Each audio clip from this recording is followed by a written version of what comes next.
नमस्कार, आप देख रहे हैं दूरदर्शन किसान। खेती और किसानी से जुड़ी नवीनतम जानकारियों के साथ इस खास कार्यक्रम में आप सभी का स्वागत है। मैं हूं ज्योत्सना टंडन। आइए बताते हैं क्या है नया आज के कार्यक्रम में। वित्त मंत्री ने कृषि और सहायक क्षेत्रों के लिए 9 उपाय करने का रखा प्रस्ताव। आइए देखते हैं अब समाचार विस्तार से। कृषि क्षेत्र को सहायता प्रदान करने के लिए कुछ और कदम उठाए गए। केंद्रीय वित्त और कॉरपोरेट कार्य मंत्री श्रीमती निर्मला सीतारमण ने संसद में मोदी सरकार 2.0 का तीसरा बजट पेश करते हुए आकांक्षी भारत के समावेशी विकास के तहत कृषि क्षेत्र के लिए 9 उपायों की घोषणा की। किसानों को पर्याप्त ऋण प्रदान करने के लिए वित्त मंत्री ने वित्त वर्ष 2022 में कृषि ऋण बढ़ाकर 16.5 लाख करोड़ रुपए करने का लक्ष्य रखा है। आइए जानते हैं बजट 2021 की अहम बातें।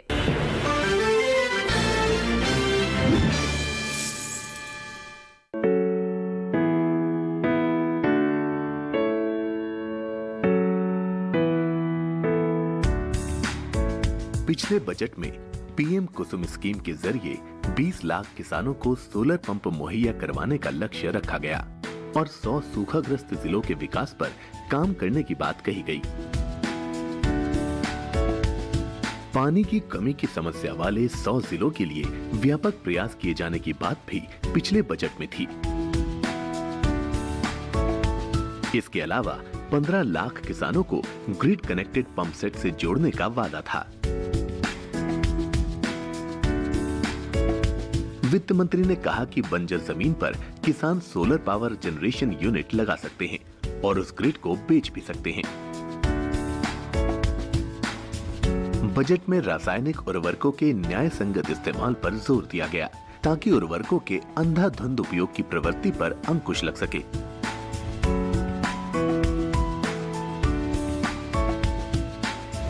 वित्त मंत्री ने गृह ब्लॉक और तालुका स्तर पर नए भंडार गृह बनाए जाने की बात कही। बजट भाषण में कहा गया कि भंडार गृह राज्य सरकार या भारतीय खाद्य निगम की अपनी जमीन पर भी बनाया जा सकेगा। ग्राम भंडारण स्कीम में स्वयं सहायता समूहों के माध्यम से महिलाओं की भूमिका को महत्वपूर्ण बताया गया। साथ ही दुग्ध, मांस और मछली को संरक्षित करने के लिए किसान रेल बनाए जाने और कृषि उड़ान लॉन्च करने का वादा भी पिछले बजट में था। बागवानी फसलों के लिए 1 प्रोडक्ट 1 डिस्ट्रिक्ट स्कीम बनाना, ऑनलाइन मार्केट, किसानों को 15 लाख करोड़ का ऋण देने और दुग्ध प्रसंस्करण क्षमता 10 करोड़ 80 लाख टन तक पहुंचाने का लक्ष्य था। इसके अलावा समुद्री इलाकों में सागर मित्र के जरिए 20 करोड़ 80 लाख टन मछली उत्पादन का लक्ष्य निर्धारित किया गया। दीनदयाल अंत्योदय योजना के अंतर्गत बने 58 लाख स्वयं सहायता समूहों को मजबूत करने की बात भी पिछले बजट में की गई।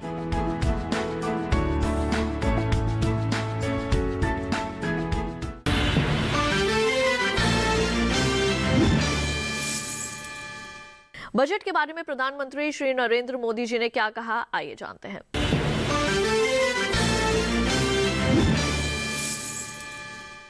पेश किया गया है। इसमें यथार्थ का एहसास भी और विकास का विश्वास भी है। कोरोना ने दुनिया में जो प्रभाव पैदा किया, उसने पूरी मानव जाति को हिलाकर रख दिया है। इन परिस्थितियों के बीच आज का बजट भारत के आत्मविश्वास को उजागर करने वाला है और साथ ही दुनिया में एक नया आत्मविश्वास भरने वाला है। आज के बजट में आत्मनिर्भरता का विजन भी है और हर नागरिक, हर वर्ग का समावेश भी है। हम इस बजट में जिन सिद्धांतों को लेकर चले हैं वो हैं ग्रोथ के लिए नए अवसरों, नई संभावनाओं का विस्तार करना, युवाओं के लिए नए अवसरों का निर्माण करना, मानव संसाधन को एक नया आयाम देना, इंफ्रास्ट्रक्चर निर्माण के लिए नए नए क्षेत्रों को विकसित करना, आधुनिकता की तरफ आगे बढ़ना, नए सुधार लाना। साथियों, नियमों और प्रक्रियाओं को सरल बनाकर आम लोगों के जीवन में ईज ऑफ लिविंग को बढ़ाने पर इस बजट में जोर दिया गया है। ये बजट इंडिविजुअल्स, इन्वेस्टर्स, इंडस्ट्री और साथ ही इंफ्रास्ट्रक्चर सेक्टर में बहुत सकारात्मक बदलाव लाएगा। मैं इसके लिए देश की वित्त मंत्री निर्मला जी को और उनके साथी मंत्री अनुराग जी और उनकी टीम को बहुत बहुत बधाई देता हूं। साथियों, ऐसे बजट देखने को कम ही मिलते हैं जिसमें शुरू के 1-2 घंटों में ही इतने सकारात्मक रिस्पांस आए। नागरिकों पर बोझ बढ़ाएगी, लेकिन फिस्कल सस्टेनेबिलिटी के प्रति अपने दायित्वों को ध्यान में रखते हुए सरकार ने बजट साइज बढ़ाने पर जोर दिया। हमारी सरकार ने निरंतर प्रयास किया है कि बजट ट्रांसपेरेंट होना चाहिए। कि आज अनेक विद्वानों ने इस बजट की ट्रांसपेरेंसी की सराहना की है। साथियों, भारत कोरोना की लड़ाई में रिएक्टिव होने के स्थान पर हमेशा ही प्रोएक्टिव रहा है। चाहे वो कोरोना के काल में किए गए रिफॉर्म्स हो या फिर आत्मनिर्भर भारत का संकल्प, इसी प्रोएक्टिवनेस को बढ़ाते हुए आज के बजट में भी रिएक्टिव का नामो निशान नहीं है। साथ ही हम एक्टिव पर, स्टेटस को पर भी अटके नहीं हैं और हमने इस बजट में भी प्रोएक्टिव बजट देकर के देश के सामने प्रोएक्टिव होने का संदेश दिया है। यह बजट उन सेक्टर्स पर विशेष रूप से केंद्रित है जिनसे वेल्थ और वेलनेस दोनों ही तेज गति से बढ़ेंगे, जान भी जहान भी। इसमें एमएसएमईज और इंफ्रास्ट्रक्चर पर विशेष रूप से जोर दिया गया है। इसी तरह ये बजट जिस तरह से हेल्थ केयर पर केंद्रित है वो भी अभूतपूर्व है। ये बजट देश के हर क्षेत्र में विकास यानी ऑल राउंड डेवलपमेंट की बात करता रहता है। खास तौर पर मुझे खुशी है कि इस बजट में दक्षिण के हमारे राज्य, पूर्वोत्तर के हमारे राज्य और उत्तर में लेह लद्दाख जैसे क्षेत्रों में विकास पर विशेष ध्यान दिया है। ये बजट भारत के कोस्टल स्टेट्स जैसे तमिलनाडु, केरल, पश्चिम बंगाल, इनको एक बिजनेस पावर हाउस बनाने की दिशा में एक बड़ा कदम उठाए। नॉर्थ ईस्ट के राज्य जैसे असम के अनएक्सप्लोर्ड पोटेंशियल को टैप करने में बजट बहुत बड़ी मदद करेगा।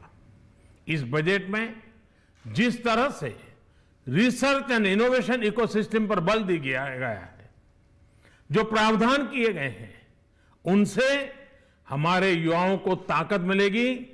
भारत उज्जवल भविष्य के लिए बहुत ठोस कदम रखेगा। साथियों, देश के सामान्य मानवी का, महिलाओं का जीवन आसान बनाने के लिए उनके स्वास्थ्य, स्वच्छता, पोषण, शुद्ध जल और अवसरों की समानता, इस पर इस बजट में विशेष बल दिया गया है। बजट में इंफ्रास्ट्रक्चर पर खर्च में अभूतपूर्व वृद्धि के साथ साथ कई व्यवस्थागत सुधार किए गए हैं, जिसका बहुत बड़ा फायदा देश में ग्रोथ और जॉब क्रिएशन, रोजगार के लिए बहुत लाभ होगा।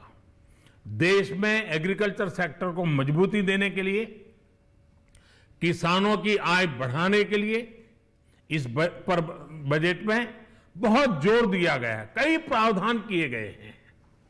एग्रीकल्चर सेक्टर में किसानों को और आसानी से और ज्यादा ऋण मिल सकेगा। देश की मंडियों को यानी एपीएमसी को और मजबूत करने के लिए, सशक्त करने के लिए एग्रीकल्चर इंफ्रास्ट्रक्चर फंड से मदद का प्रावधान किया गया है। ये सब निर्णय ये दिखाते हैं कि इस बजट के दिल में गांव है, हमारे किसान है। एमएसएमई सेक्टर को गति देने के लिए, रोजगार के अवसर बढ़ाने के लिए इस बार एमएसएमई सेक्टर का बजट भी पिछले साल की तुलना में 2 गुना से ज्यादा कर दिया गया है। साथियों, ये बजट आत्मनिर्भरता के उस रास्ते को लेकर आगे बढ़ा है जिसमें देश के हर नागरिक की प्रगति शामिल है। ये बजट इस दशक की शुरुआत की एक मजबूत नींव रखने वाला बजट है। सभी देशवासियों को आत्मनिर्भर भारत के इस महत्वपूर्ण बजट के लिए मैं बहुत बहुत शुभकामनाएं देता हूं। फिर से एक बार वित्त मंत्री जी और उनकी टीम को बहुत बहुत अभिनंदन करता हूं, धन्यवाद करता हूं।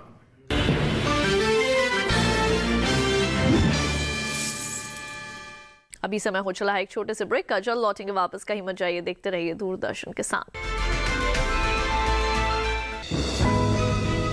ये कामयाबी है अन्नदाता की,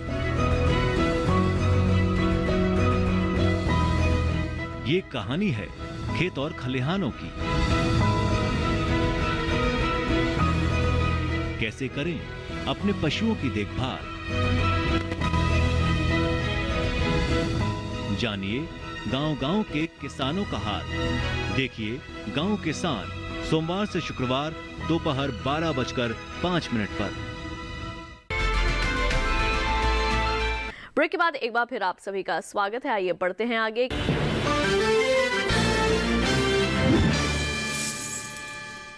आज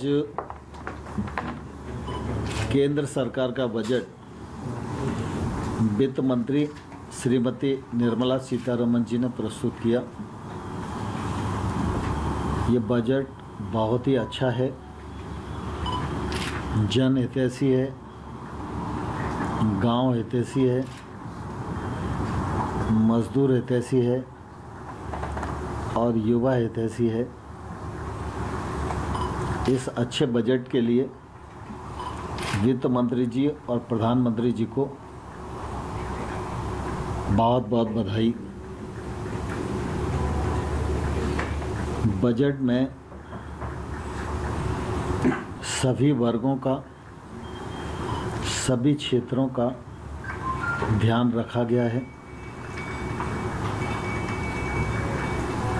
बजट में मुख्य रूप से अधोसंरचना विकास, शिक्षा, स्वास्थ्य, युवा कल्याण, कौशल विकास, ग्रामीण विकास, कृषि विकास को राशि का अच्छा प्रबंधन किया गया है। विशेष रूप से यह बजट देश भर में 100 नए सैनिक स्कूल खुले, इस बात का प्रावधान करता है। देश में चाहे गांव की सड़क का निर्माण हो और चाहे नेशनल हाईवे का निर्माण हो, इस दृष्टि से बड़ी राशि इस पर खर्च की जाने वाली है। वर्तमान परिस्थितियां और कोविड के संकट को दृष्टिगत रखते हुए स्वास्थ्य मंत्रालय और जन स्वास्थ्य का विशेष रूप से ध्यान रखा गया है। कृषि के क्षेत्र में किसानों को पहले 7 लाख रुपए तक का ऋण मिला करता था। मोदी जी ने आने के बाद उसको 15 लाख करोड़ किया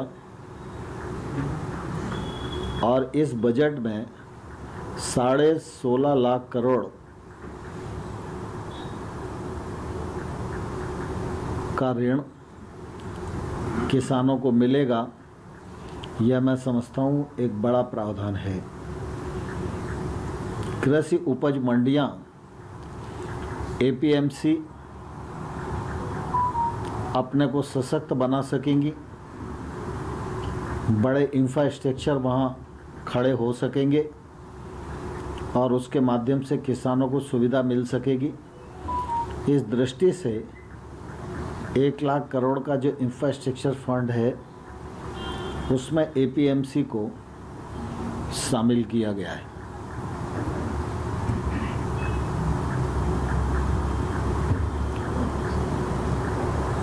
एक बहुत महत्वपूर्ण स्कीम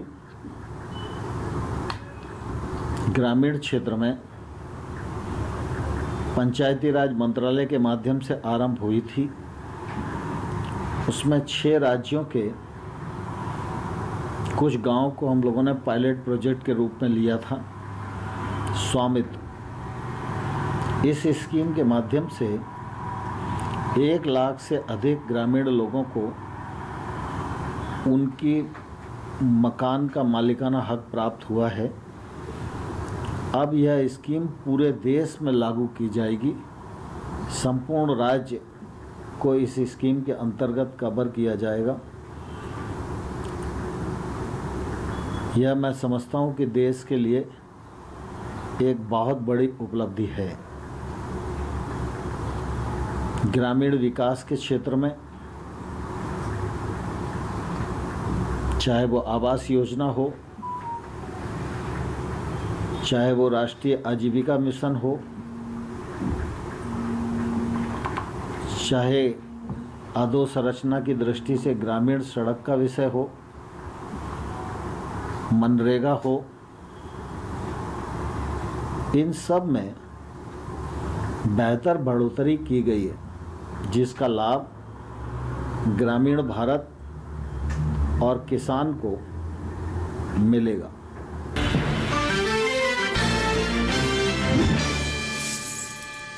मैं निश्चित रूप से माननीय प्रधानमंत्री जी का और हमारे वित्त मंत्री जी का बहुत बहुत धन्यवाद ज्ञापित करता हूं कि ये जो बजट है ये निश्चित रूप से आने वाले समय के अंदर हर उस वर्ग के लिए, चाहे वो युवा वर्ग हो, चाहे किसान वर्ग हो, चाहे मजदूर वर्ग हो, हर व्यक्ति के लिए ये बजट बहुत ही लाभकारी है और निश्चित रूप से इसका हम आने वाले कल के अंदर निश्चित रूप से अपने को देखने को मिलेगा। और जैसा कि अभी एग्रीकल्चर के अंदर इस बजट के अंदर आपने देखा होगा कि बजट को जिस तरह से पिछला बजट अपन देखते हैं, तो जब यूपीए की सरकार थी उस समय यूपीए की सरकार के अंदर जो कालखंड था उसके अंदर बजट का प्रावधान बहुत कम हुआ करता था और उस समय बजट मात्र 20,000 करोड़ या 25,000 करोड़ हुआ करता था। लेकिन आज ये अगर एग्रीकल्चर का बजट है वो 1 लाख और 35,000 करोड़ तक पहुंचता है, तो निश्चित रूप से इससे किसान को आने वाले समय के अंदर लाभ होगा और ये बजट ही दर्शाता है कि किसान के हित का ये बजट है। और दूसरा, जैसा कि अभी वित्त मंत्री जी ने भी अपने उद्बोधन के अंदर कहा कि जो अपनी खरीद होती है उस खरीद के अंदर भी निश्चित रूप से इसका जो प्रावधान किया गया है बढ़ाकर, जो पिछले उनके कार्यकाल का अगर मैं आंकड़ों के साथ में बताऊं तो आंकड़ों के अंदर जहां पहले जो खरीद होती थी तो उस समय यूपीए के टाइम के अंदर अगर धान की मैं बात करूं तो लगभग 63,000 करोड़ रुपए हुआ करती थी, जो आज बढ़कर लगभग 1,72,000 करोड़ यानी कि उससे 3 गुना हो गई है। इसी तरह चाहे गेहूं की बात है तो गेहूं के अंदर भी 3 गुना उसकी वृद्धि हुई है और साथ ही दलहन के अंदर तो 40 गुना इसमें वृद्धि की गई है। और कपास के अंदर भी लगभग जहां पहले कपास की 90,000 करोड़ था आज 25,000 करोड़ के आसपास पहुंचा है। तो ये सारा देखने के बाद ये मैं कह सकता हूं कि कृषि के अंदर निश्चित रूप से लगातार जो भारत सरकार है वो प्रयास कर रही है कि किसान और किसानी के अंदर आगे हम किस तरह से इसकी इनकम को किसान को बढ़ाएं, और 2022 तक का जो लक्ष्य है कि हमारे किसान की इनकम बढ़ाना है, तो इस दृष्टि से ये काम भारत सरकार निरंतर कर रही है। और मैं ये कह सकता हूँ कि आज का जो ये बजट है ये किसानों के लिए और हर वर्ग के लिए बहुत ही उपयुक्त बजट है। और पहले के जो बजट हैं उनको अगर देखें और आज के बजट को देखें तो मैं सोचता हूँ कि ये बजट आने वाले समय के अंदर हर क्षेत्र के अंदर जो भारत को आत्मनिर्भर बनाना है उस दृष्टि से निश्चित रूप से ये सार्थक सिद्ध होंगे। और किसान को आत्मनिर्भर बनाने के लिए जो प्रयास भारत सरकार कर रही है, तो किसान आत्मनिर्भर होगा तभी भारत हमारा आत्मनिर्भर होगा। तो इस दृष्टि से आज का जो बिल है, जो ये बजट आया है, ये निश्चित रूप से किसान हितैषी है।